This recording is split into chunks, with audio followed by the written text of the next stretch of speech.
Ah.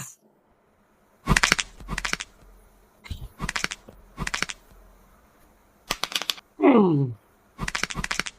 Oh, now I'm well. Oh, I'm good. আজকে আমরা শিখব I'm good and I'm well। এই দুইটার মধ্যে আসলে পার্থক্যটা কি? এই দুটো সেন্টেন্সই কিন্তু আমাদের আসলে অতি পরিচিত সেন্টেন্স।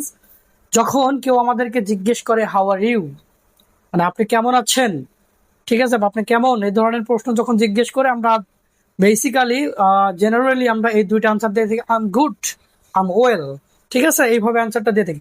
তো আজকে আমরা শিখবো এই দুটো সেন্টেন্সের আসলে পার্থক্যটা কোথায় এবং মিনিং এর পার্থক্যটা কোথায়, পার্টস অফ স্পিচ ওয়েল গুডটা কি কিভাবে কি হয় সেটাই। তো আমাদের বোর্ডে লেখা আছে অলরেডি, আমাদের বোর্ডে উপরে লেখা আছে যে এই যে হাউ আর ইউ, এই হাউ আর ইউটার এখানে যে হাউ আর ইউ, এই হাউ আর ইউ প্রশ্নের অ্যান্সারটা আমরা কিভাবে দিয়ে থাকি, দুইটা সেন্টেন্স আমরা লিখছি, আরো বিভিন্নভাবে দেওয়া যায়, কিন্তু আমি এখানে দুটো সেন্টেন্স নিয়ে আজকে কথা বলবো। তো দুটো সেন্টেন্সের মধ্যে হচ্ছে যে একটা হচ্ছে আই এম গুড, এখন আমরা কথা বলবো আই এম গুড নিয়ে, এবং 2 নম্বর লাগছে আই এম ওয়েল, এই দুটো সেন্টেন্স নিয়ে কথা বলবো, মানে এই দুটো ওয়ার্ড নিয়ে কথা বলবো। তো অতি সংক্ষেপে বলতে গেলে বোঝানো যায় যে আই অ্যাম গুড, এখানে আমরা সবাই জানি যে গুডটা হচ্ছে অ্যাডজেক্টিভ, গুডটা কি অ্যাডজেক্টিভ, আর আমরা এইখানে এই ওয়েলটাকে অ্যাডভার্ব হিসাবে চিনি বেশিরভাগ ক্ষেত্রে, কিন্তু ওয়েলটা অ্যাডজেক্টিভও হয়ে যায়, ওয়েলটা অ্যাডজেক্টিভও হয়। তো এখন কথা হলো কিভাবে, কেন অ্যাডজেক্টিভ হয়, কেন অ্যাডভার্ব হয়, এগুলা অনেক বিস্তারিত আলোচনা আছে, কিন্তু এখানে আমরা জাস্ট এইটুকুই শিখবো যে এটার ব্যবহারটা আসলে ওয়েল ব্যবহার করলে এটার অর্থ কি বোঝায়, গুড ব্যবহার করলে এটার অর্থটা কি বোঝায়, এইটুকুই আমরা পড়বো। আমরা এটা নিয়ে আসলে গ্রামারের খুব বিস্তারিত আলোচনায় যাব না।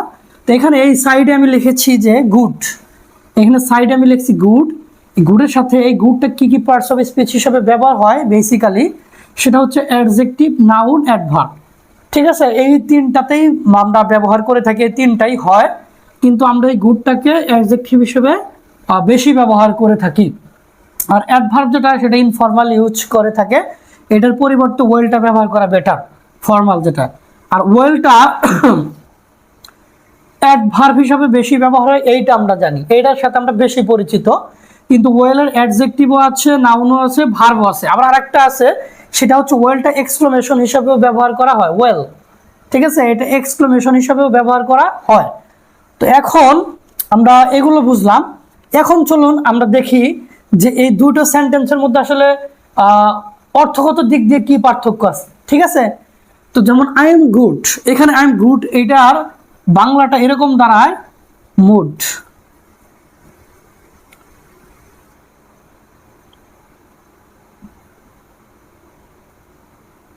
মানসিক অবস্থা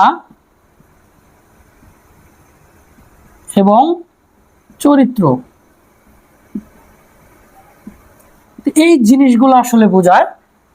এই যখন বলবে, যখন আপনি অ্যান্সারে বলবেন আই এম গুড, আমি ভালো আছি, এরকম বলবেন, এটার মানে এই গুডটার মানে বোঝাচ্ছে আপনার মুড ভালো আছে, আপনার আপনার যে মানসিক অবস্থাটা আছে, মনের অবস্থা সেটা ভালো আছে, এবং আপনার চরিত্রগত দিক দিয়ে মানে আপনি ব্যক্তি হিসাবে ভালো, এটার মানে হচ্ছে আপনি ব্যক্তি হিসাবে ভালো, তখন আপনাকে বলতে পারেন I am good, how are you answer. So আর এইখানে যখন আমরা বলবো যে আই এম ওয়েল, ঠিক আছে, এই আই এম ওয়েলটা এটা বোঝাবে আপনাদেরকে শারীরিক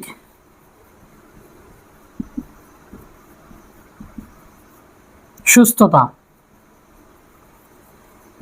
অর্থাৎ আপনি শারীরিকভাবে পুরোপুরি সুস্থ। যখন যখন কোনো ডাক্তারের কাছে আপনি যান, যা ডাক্তার আপনাকে জিজ্ঞেস করবে হাউ আর ইউ, আপনি কেমন আছেন, হ্যাঁ আপনি এখন কেমন আছেন, ট্রিটমেন্ট নেওয়ার পরে তখন আপনি যদি বলেন আই এম গুড, এটা তখন এটা আসলে হয় না, তাই না? যেহেতু আপনি স্বাস্থ্যকে বোঝাচ্ছেন, তো সেই ক্ষেত্রে আপনি কি বলবেন, আই এম ওয়েল, তার মানে আমি শারীরিকভাবে এখন সুস্থ আছি বা আমার শরীরটা এখন ভালো আছে, এটাই আপনি বলবেন। তো এখানেই আমাদের এই বিষয়টা ছিল। এখন আমরা আসি পার্টস অফ স্পিচের মধ্যে, কোনটা কোন পার্টস অফ স্পিচ। তো এখন অনেকে এটা বলে আই এম ওয়েল, এটা অ্যাডভার্ব হয়ে গেছে। এই ওয়েলটা দিয়ে যখন স্বাস্থ্য বোঝায়, শারীরিক সুস্থতা বোঝায়, তখন এই ওয়েলটাকে অ্যাডজেক্টিভ হিসাবে ব্যবহার করা হয়। কিন্তু যদি এই ওয়েলটাকে এখানে I can speak speak well, যখন আমরা এই ধরনের ভার্বের সাথে এটা ব্যবহার করব, আবার অ্যাকশনটাকে প্রকাশ করবে, মানে আমার অ্যাকশনটাকে মডিফাই করবে, আমার কাজটাকে মডিফাই করবে, তখন এই ওয়েলটা হয়ে যাবে adverb. Okay, make it clear. অর্থাৎ এইখানে যেহেতু এটা স্বাস্থ্য বুঝাইছে, স্বাস্থ্য শারীরিক সুস্থতা বোঝাচ্ছে, দ্যাটস ওয়াই এইখানে এই ওয়েলটা হচ্ছে অ্যাডজেক্টিভ। ঠিক আছে, আশা করি যে আমি আপনাদেরকে এটা পুরোপুরি বোঝাতে পেরেছি। তো আপনাদের বোঝার কোনো সমস্যা হয়ে থাকে তাহলে অবশ্যই কমেন্টস করে জানাবেন, এবং দেখা হবে নতুন একটি ভিডিওতে ইনশাল্লাহ। সে পর্যন্ত সবাই গুড অ্যান্ড ওয়েল দুইটাই থাকেন। ধন্যবাদ।